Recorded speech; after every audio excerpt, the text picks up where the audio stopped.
Hi everybody, welcome to this little video that we've put together about the story of Christmas. It's particularly aimed at either children from preschool or reception or maybe into year 1 or year 2.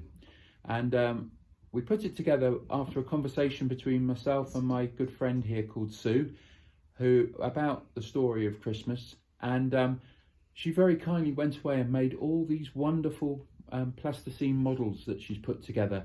And when I saw them for the first time, it really took my breath away. So thank you ever so much, Sue, for all the time and the hard work you've put into making them. And the way we're going to try and tell the story is not so much just telling the story of Christmas, but encouraging us to use our imaginations, encouraging us to think about what it was like either to be there or what it might feel like to be for the things that have happened to happen to us. And as we go, I'll give little pauses every so often, just for us to be able to either think for ourselves or to be able to chat with perhaps our parents, mum or dad, whoever's with us, as we share this little video. So it's not there to be rushed or just to be got through. It's there to just be able to be paused and to be thoughtful and to walk slowly through perhaps the greatest story ever to be told. So I want to begin with Mary and Joseph, and here's the characters that Sue has very kindly put together, and they're really beautiful. I hope you can see them. And I wonder what it was like to be Mary and Joseph growing up in a town called Nazareth. They were brought up probably with 200 or 300 people living around them, and bit by bit they got to know each other. In fact, they'd fallen in love and were due to get married. What was that like for Mary and Joseph all those years ago? So I'd like you to just use your imaginations to think what it might be to grow up in a small community and then to find that the person who lives up the road or down the street is the person that you want to spend the rest of your life with. And this was the story of Mary and Joseph. So we'll just pause for a moment and give us a chance to think about what that might feel like as we share this time together.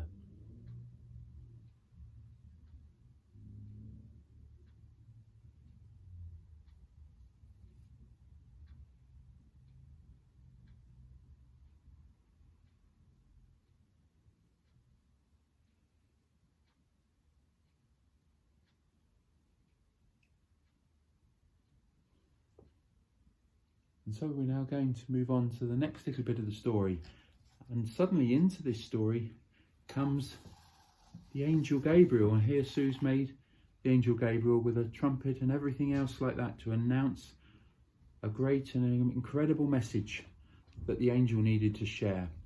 I wonder what you think about angels. Some people find it very hard to believe in angels at all, but often I find children find it really easy to understand what an angel is and, more importantly, what an angel does.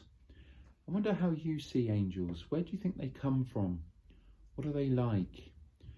And I wonder whether you know what the message was that this angel, or the angel Gabriel, had to bring. So we'll just pause again for a few moments as we think about the angel. And what was it like being the angel, coming all this way to share this very special message? And just pause for a moment, give us time to think about that for a moment, maybe share with those around us.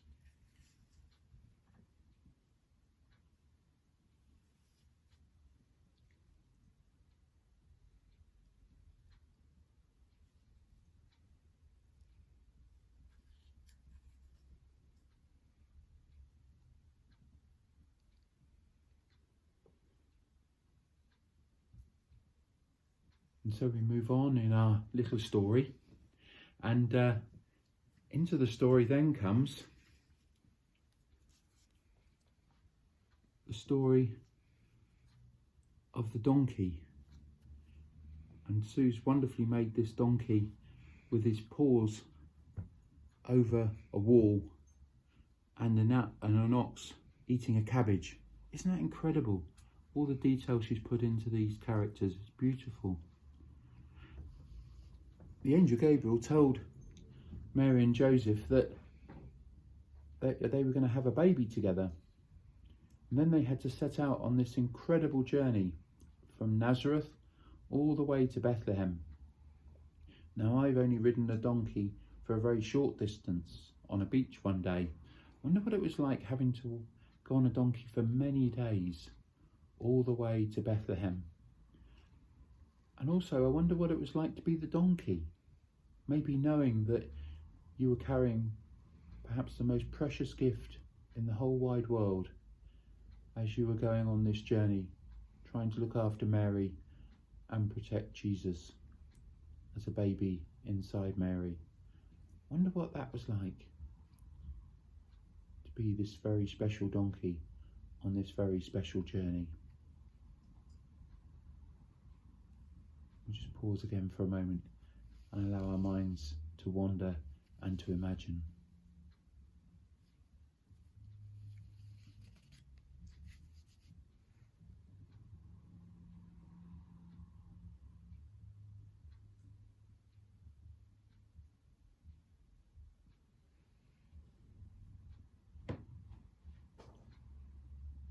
And then into the story, we have our stable Sue. Because when Mary and Joseph made this journey all the way to Bethlehem, of course we often remember that they ended up coming to a stable. And in many nativity plays we have at school or preschool, often the backdrop is the stable scene where animals were kept. Maybe you've been to a stable sometime, maybe a barn, or when you visited a farm or somewhere like that. But strangely, in the language that this story was written in many, many years ago, called Hebrew, the word for stable is also the word for cave. And Sue's even made a cave for us, so if you could pass that on over, Sue, that's lovely, thank you. Look, here's a cave, and can you see there's some sheep in the corner and an ox already waiting there, because in the time of Jesus what happened was that animals were rarely kept in stables like they are these days, but were more likely to be kept in caves. In fact, whole families lived in caves, and they were sort of big places where at the back there would have been a special place for all the animals to sleep, because they were the most precious thing that actually people had. And whether you visited a stable or whether you visited somewhere special like a cave on holidays or whatever, I wonder what it would be like to be born into that sort of place. You'd think that somebody like Jesus, who was born to be the King of the world, would be born in a palace or a very big house, or maybe certainly a very special hospital. But actually he was born in a cave or in a stable, amongst the straw and the hay and the animals. I wonder what that might say to you as you think about the Christmas story and as you share with those around you.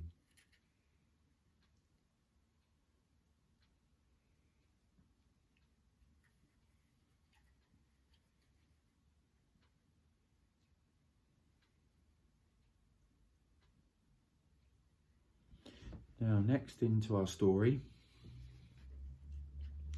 often we remember the stable. We may not have heard of actually having a cave before,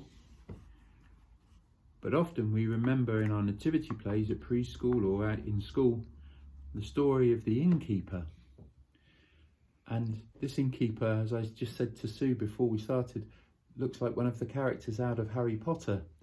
And he's got his big pint jug in his hand as well. Incredible how Sue's done this. And the innkeeper's story, whether it's actually in the story of the Bible or not, is still a wonderful story, because it talks about somebody who was being kind. The whole of Bethlehem, there were hundreds, thousands maybe, of people who had crammed into this town ready for a big, something called a census, which is like a big time of coming together, something we haven't been able to do very much this year. And everybody was very busy, everything was very noisy, and Mary and Joseph were trying to find somewhere to live, and probably the innkeeper himself was very busy doing lots of things, trying to fit in lots of people doing all the things that they wanted to do. And yet, in amongst it all, the innkeeper took the time to notice and to care and to try to help Mary and Joseph. So maybe we just think about what it was like to be the innkeeper. And we may have times, either as individuals or as families, when we too are very busy, and how easy it is just to get focused on all that we do and maybe not realise everything that's going on around us. So what would it be like to be the innkeeper, do you think, at that very special time, and then to provide a special place for Mary and Joseph to share what was to happen next?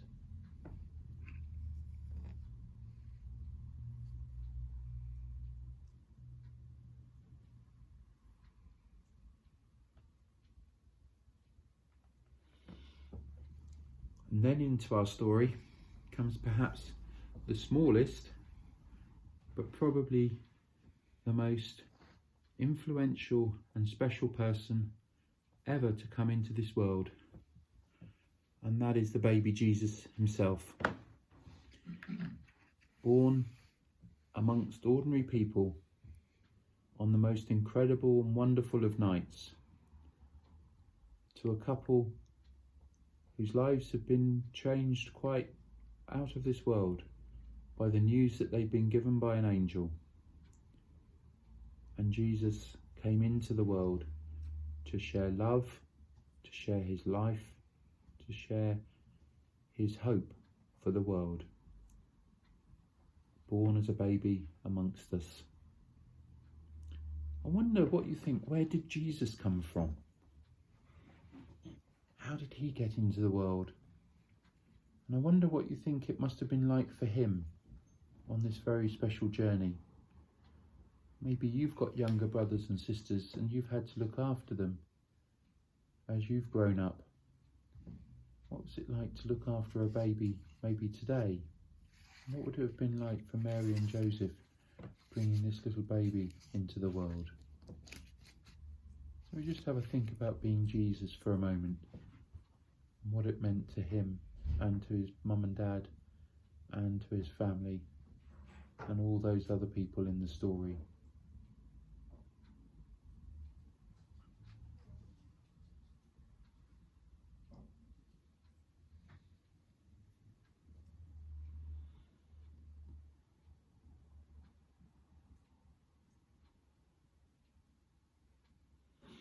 And so next into our story comes the story of the shepherds. And Sue's made our shepherds for us here, including a sheep. Oh, Sue's very kindly going to look after us. Look, even a little baby sheep that she's made. Isn't that lovely? Now, the shepherds were people who were often on the outside of everything. Maybe we've had times when we haven't always felt at the centre of all that's going on. And yet the very first people who came to see Jesus, apart from Mary and Joseph and the donkey and the ox, was none other than the shepherds. They were out in their fields looking after the sheep, not only in the daytime, but also at night time too. And so they didn't have an opportunity to go into town very much. And they were seen as not being the nicest of people. And what does it mean for us to have been a shepherd? Perhaps caring and looking after sheep all day, or looking after animals. Maybe we smelt a little bit and people didn't always like us that much. And yet we're invited to this very special party and this very special celebration. What's it like when we're a shepherd? And what's it like to maybe be invited to a special party, especially if we didn't think we were going to be?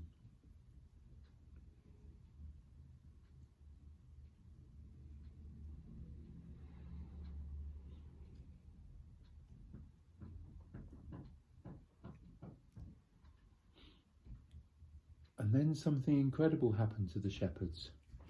It's what's known as the heavenly host. The multitude of the heavenly host, says Sue. In other words, the whole of the sky, the whole of heaven, was lit up with all these angels singing songs and giving praise to God for this incredible thing that had happened, the birth of Jesus. And it must have been amazing to those shepherds, because they knew the sky. They saw the stars every night as they looked up. Maybe you've had a chance to look up at the sky when there's not been much street light, and it's incredible. And they would have known each of those stars very well, because that's how they went about the place at night time. And so seeing all these angels must have been absolutely incredible. Maybe you've had times where it's been not so much scary times, but times of great joy when surprises have happened that have been most amazing and wonderful of things. What was that like for you as you shared such an incredible time as an individual, young person, or as a family? And I wonder whether you can remember those times. Certainly the shepherds never forgot this time. Time of wonder, time of amazement. So we'll just pause and think what it is to have been part of that heavenly host of all those angels singing joy and praise and happiness and songs and laughter.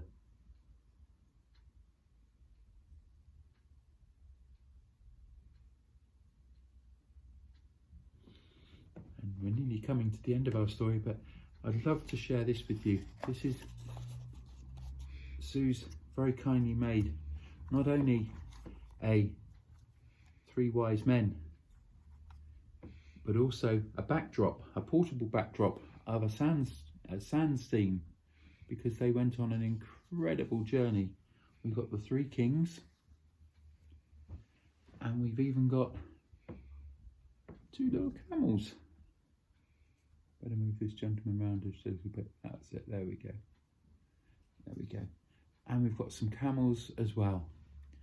And of course the story of the three kings wouldn't be complete telling the story of Christmas if it wasn't for these characters, because they went on an incredible journey, many thousands of miles, following a promise and a dream which they saw in the stars and which they hoped would be true. And they looked and they looked and they journeyed and they walked and they rode their camels, and eventually they found this wonderful place of Bethlehem and this stable where Jesus was born. And when they looked into the manger where Jesus was born, they saw something very, very beautiful. Can you remember what they followed? They followed something called the star. So we brought our little star into this story. You just need to be careful when you have candles around. You always make sure you have candles around with adults. But just think for a moment what it must have been like for those kings, those wise men, to have gone on such an adventure, all to follow the story of Jesus and the hope that he brings into the world. Maybe you've even had the chance to ride a camel one day, or you may have seen them in pictures. What was it like to go on such a long journey, all the way, because of a story that you held in your heart?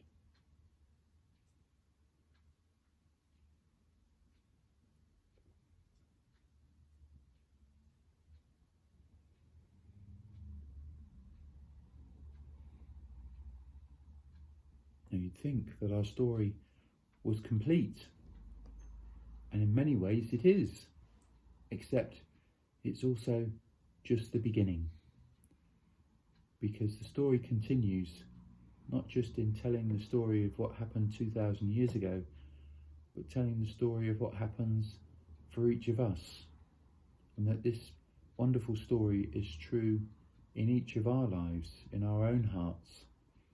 But at Christmas time, when we celebrate the birthday of Jesus, it's something about celebrating when he came into the world 2,000 years ago, but it's also about celebrating him coming into the world this day, this year, and as he comes to live amongst us and to share his love and his life within us.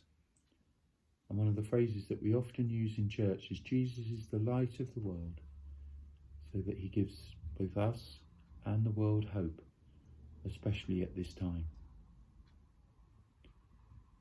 So thank you ever so much for sharing this little video with us. I hope you've enjoyed it. I certainly enjoyed sharing it with you, and I'd like to thank you again, Sue, for all your hard work in making these wonderful characters. We hope you have a wonderful Christmas, a very special time, and may the love and the light and the joy of Christmas and of Jesus live within you. God bless everyone. Have a good Christmas. Bye for now. Bye-bye.